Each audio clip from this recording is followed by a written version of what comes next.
Que a paz de Deus, que excede todo entendimento, guarde o teu coração e guarde também a tua mente em Cristo Jesus, nosso Senhor. Queridos, vamos iniciar esse vídeo fazendo algumas considerações preliminares a respeito do livro de Jó. Bom, a data exata a gente não consegue saber ao certo qual foi a data em que foi escrito esse livro e nem o local exato, nem a data exata, nem o local exato em que esse livro foi escrito. E também não temos a certeza de quem foi realmente que escreveu esse livro. Existem algumas teses, que nós vamos falar ao longo desse vídeo. Vamos então a algumas considerações preliminares do livro de Jó. Jó é um dos livros sapienciais e poéticos do Antigo Testamento. Ele é um livro sapiencial porque trata profundamente de relevantes assuntos universais da humanidade. Ele é poético porque a quase totalidade do livro está elaborado em um estilo poético. Sua poesia, todavia, tem por base um personagem histórico e real e um evento também histórico e real, embora existam aqueles que dizem que é fictício. Os fatos do livro se desenrolam na terra de Uz, que posteriormente veio a ser o território de Edom, localizado a sudeste do Mar Morto, ou norte da Arábia. Assim sendo, o contexto histórico de Jó é mais árabe do que judaico. Há duas datas importantíssimas relacionadas a Jó. Primeiro, é a data do próprio Jó e dos eventos descritos no livro. E segundo, é a data da escrita inspirada do livro. Certos fatos indicam que Jó viveu por volta dos tempos de Abraão, ou seja, 2000 antes de Cristo. E há quem diga que até antes disso. É importante salientar as evidências que comprovam essa tese. Os fatos mais destacados são, primeiro, ele ter vivido mais 140 anos após o evento do livro, o que sugere uma duração de aproximadamente 200 anos de vida, enquanto que Abraão viveu 175 anos. Segundo, suas riquezas eram calculadas em termos de gado, porque ele era dono de 7.000 ovelhas, 3.000 camelos, 500 juntas de boi e 500 jumentas. Então, eram as posses que eles tinham na época que somavam as suas riquezas. Terceiro, suas atividades como sacerdote da família é idêntica à de Abraão, Isaque e Jacó. Tanto é verdade que constantemente Jó oferecia sacrifícios a Deus, demonstrando que não havia sacerdotes. Caso contrário, seriam os sacrifícios feitos pelos sacerdotes. Quarto, a família patriarcal como unidade social básica, semelhante aos dias de Abraão. Quinto, as incursões dos sabeus e dos caldeus que se encaixam exatamente na era abraâmica. Nesta época, os caldeus, os sabeus, eram uma tribo nômade que viviam saqueando, sem ter um reino como tiveram os caldeus, a Babilônia, muitos anos depois. Sexto, a ausência de referências a fatos da história israelita ou a lei de Moisés. Isso também sugere uma pré-mosaica, isto é, antes de 1500 antes de Cristo. Há 3 diferentes pontos de vista sobre a data da escrita deste livro. Talvez, apenas talvez, tenha sido escrito primeiro durante a era patriarcal, ou seja, 2000 antes de Cristo.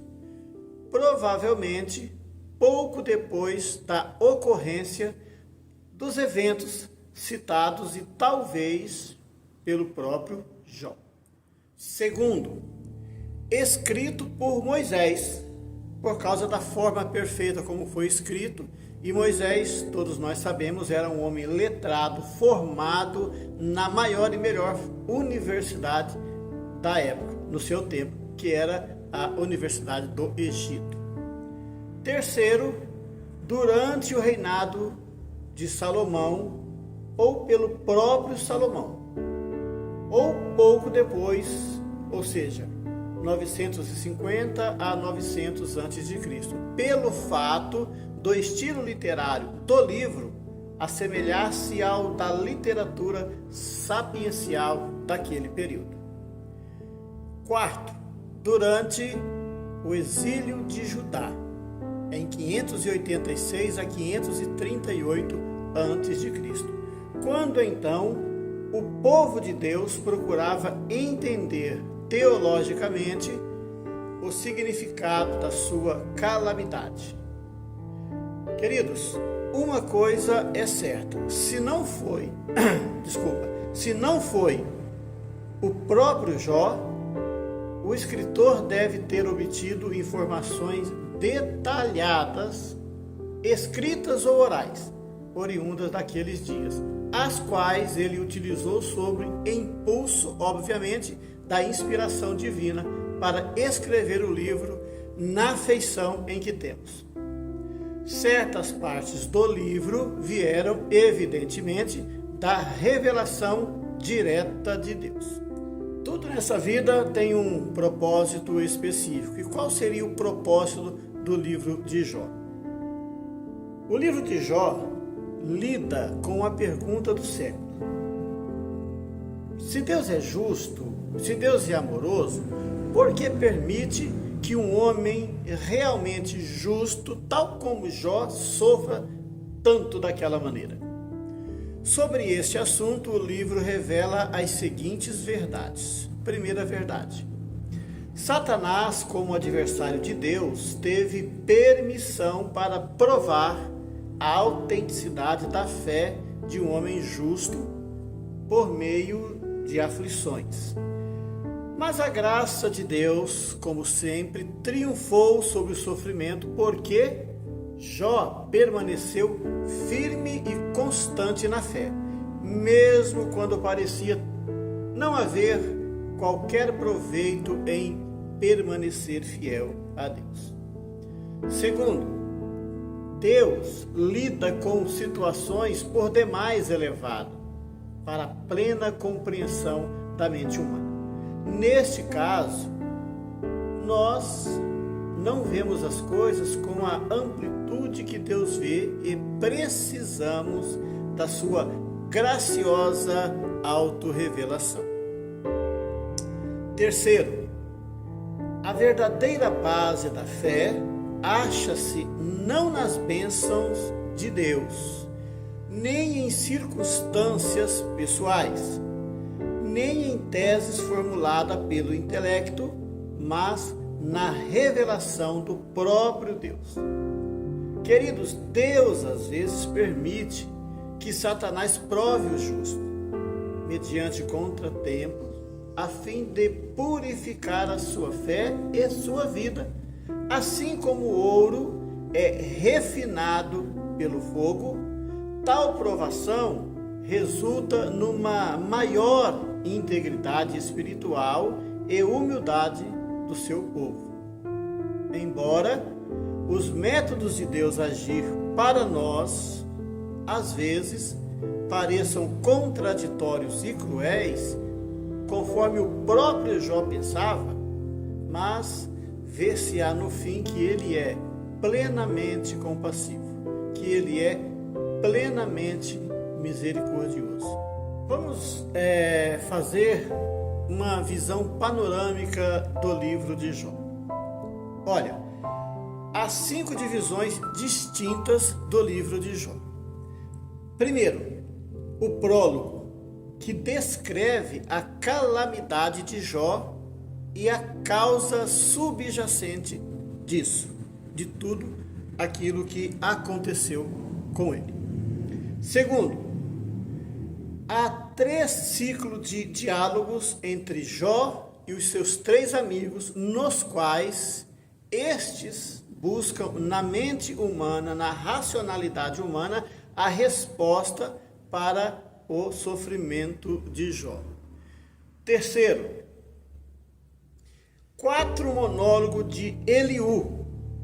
Eliú é um homem de menor idade de que Jó e dos seus 3 amigos. Este monólogo contém certo vislumbre de compreensão do significado, mas não a causa do sofrimento de Jó. Quarto, o próprio Deus que fala a Jó da sua ignorância e das suas queixas, e também ouve a resposta de Jó à sua revelação.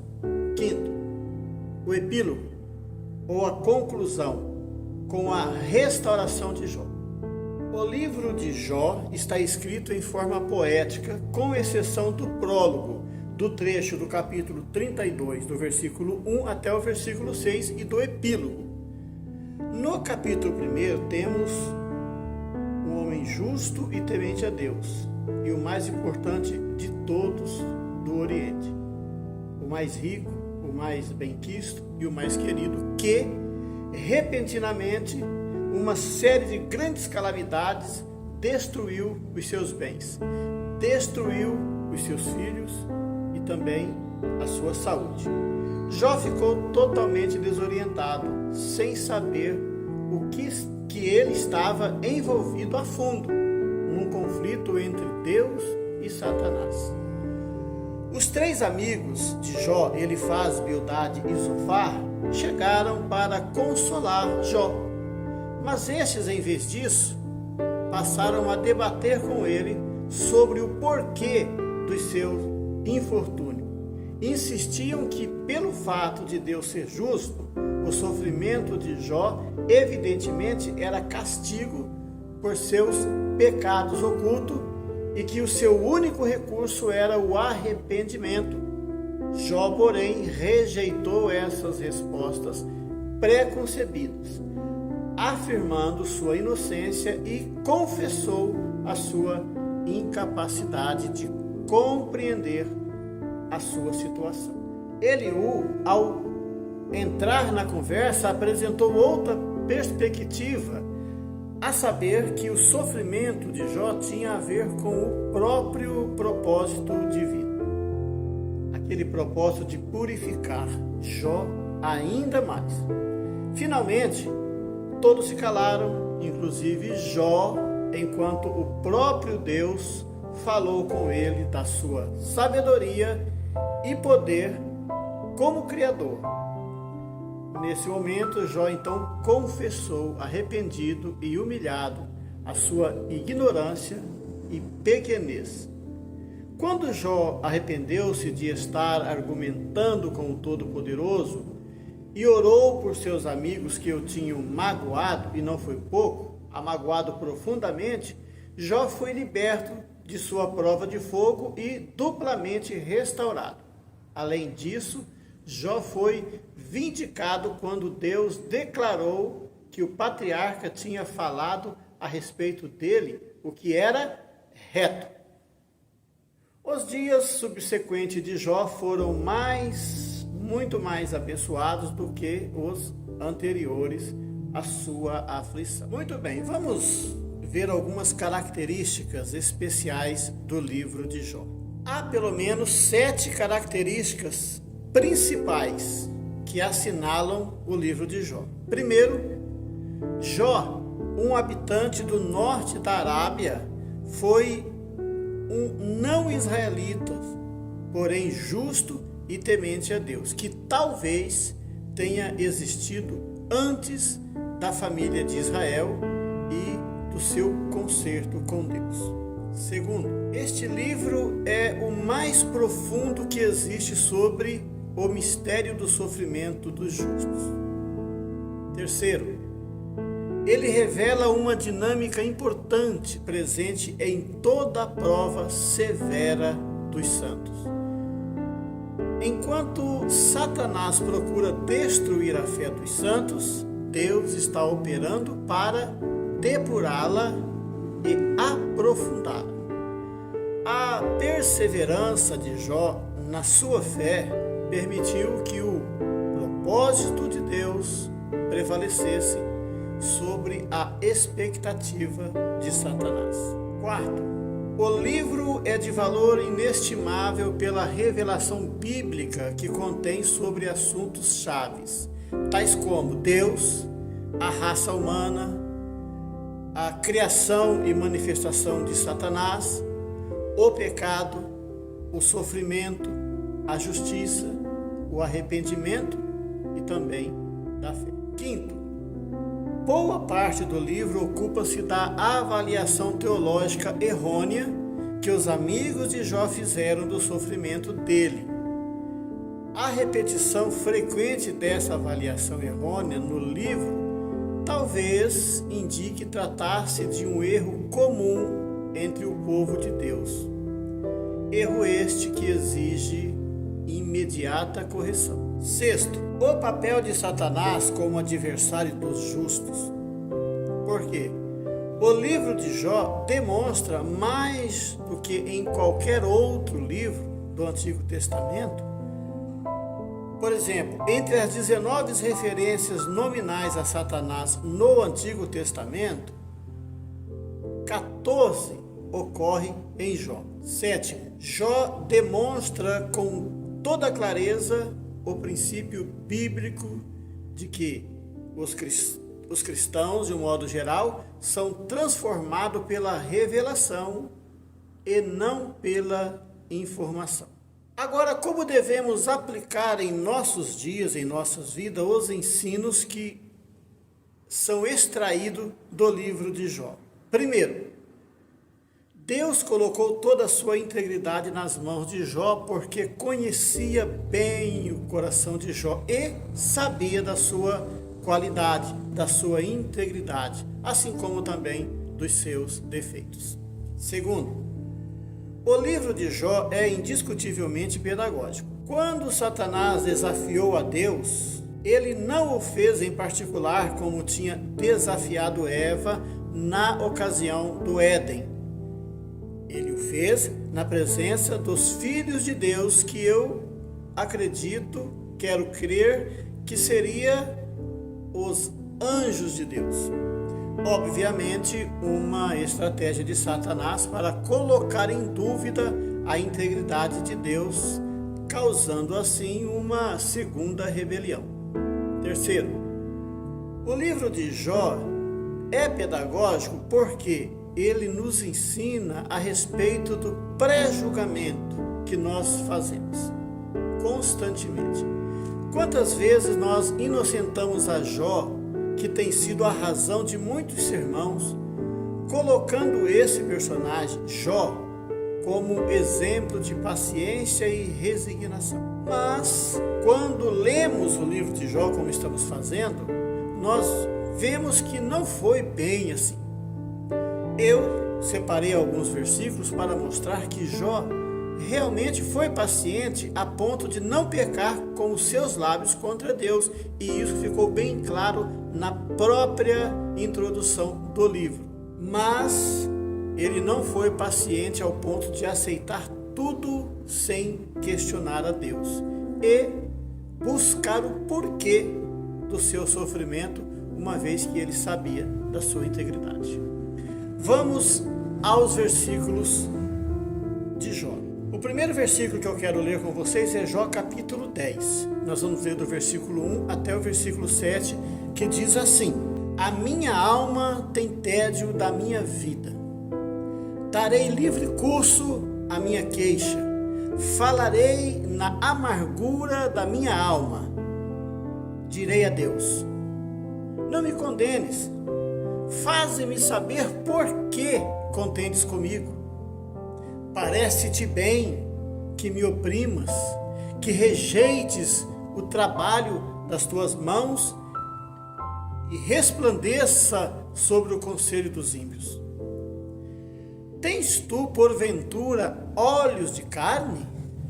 Vês tu como vê o homem? São os teus dias como os dias do homem? Ou são os teus anos como os anos do homem? Para te informarem da minha iniquidade e averiguares o meu pecado?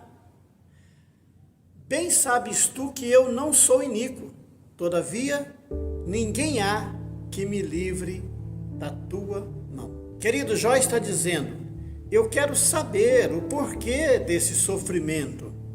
Ele diz mais: parece que você gosta de me oprimir, parece que você gosta de me fazer sofrer. Por acaso, ele diz, você é homem para sentir o que eu estou sentindo? O Senhor sabe, ele diz, eu não sou iníquo, ou seja, o Senhor está sendo injusto comigo. O Senhor está sendo injusto me fazendo sofrer dessa maneira, mesmo sabendo que eu sou inocente.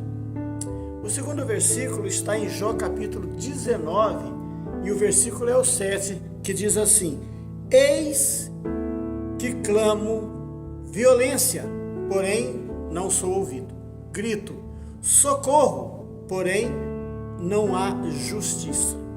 O outro versículo é o Jó 34, e o versículo é o 5 e o versículo de número 6, que diz assim: porque Jó disse, sou justo, e Deus tirou o meu direito.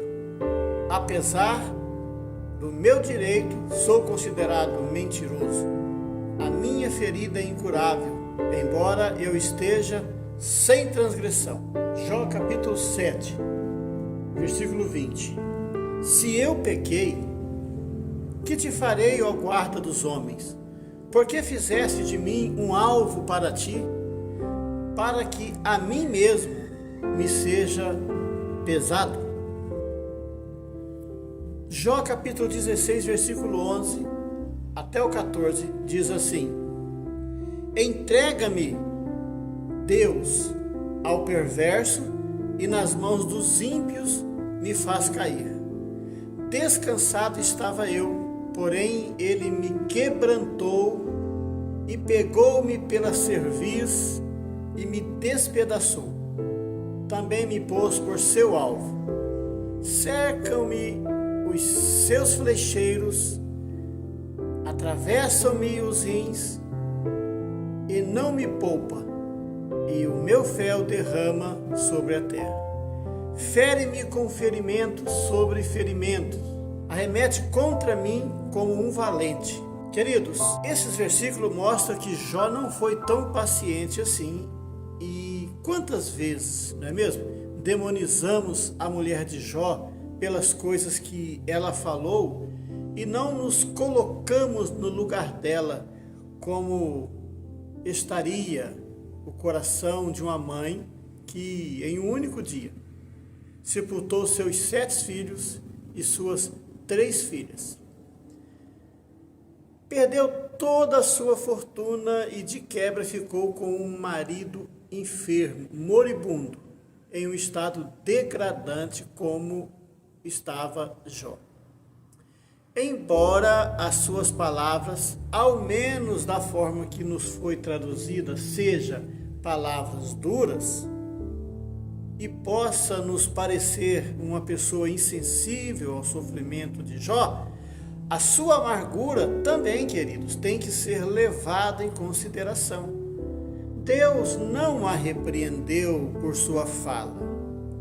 Talvez você possa dizer, Jó a repreendeu. Eu concordo, mas nem tudo o que Jó disse naquele momento de provação estava certo, estava correto diante de Deus. também demonizamos os amigos de Jó. Mas a pergunta que eu faço é: se eles não fossem realmente amigos dele, eles não teriam saído de tão longe para ir se condoer com Jó. Ao meu ver, os erros dos seus amigos foi de quererem ser advogado de Deus. Creio eu que o estudo desse livro poderá nos trazer muitos benefícios. Se você se aplicar à leitura deste livro, muitos outros pormenores você poderá descobrir na medida que você vai cavando o livro de Jó. Você vai encontrando pérolas e mais pérolas. Eu desejo a vocês um bom estudo, que no dia do nosso Koinonia você traga bastante dúvidas, bastante pergunta, para que assim você possa ser esclarecido, para que dessa forma o pastor Paulo possa trazer a todos nós um conhecimento mais profundo do livro de Jó, esclarecendo assim as nossas dúvidas. Meus amados, que Deus abençoe você, em nome de Jesus.